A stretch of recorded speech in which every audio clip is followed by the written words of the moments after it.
La cathédrale do Funchal, un trésor historique et architectural, reflète le passé de Madère lors de l'ère des découvertes portugaises. Commandée par Dom Manuel Ier, elle demeure l'un des rares bâtiments préservés depuis la colonisation.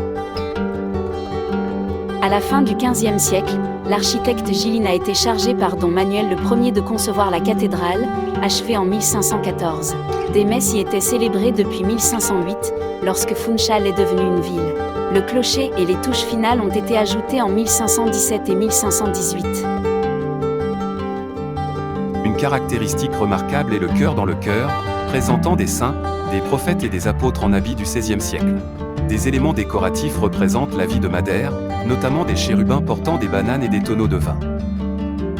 La cathédrale abrite une croix processionnelle exceptionnelle, un chef-d'œuvre de l'artisanat manuelin portugais, témoignant de l'importance de la diocèse de Funchal, qui avait autrefois compétence sur les découvertes portugaises en Amérique.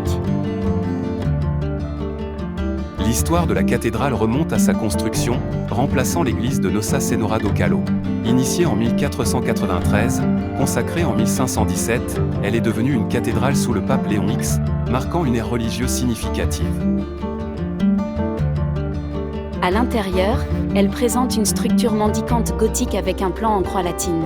Le plafond en bois de cèdre, affichant des détails mudéjars, des dorures et des incrustations en ivoire, est remarquable. Des retables du XVIe siècle et des carreaux du XVIIIe siècle enrichissent la beauté de l'église.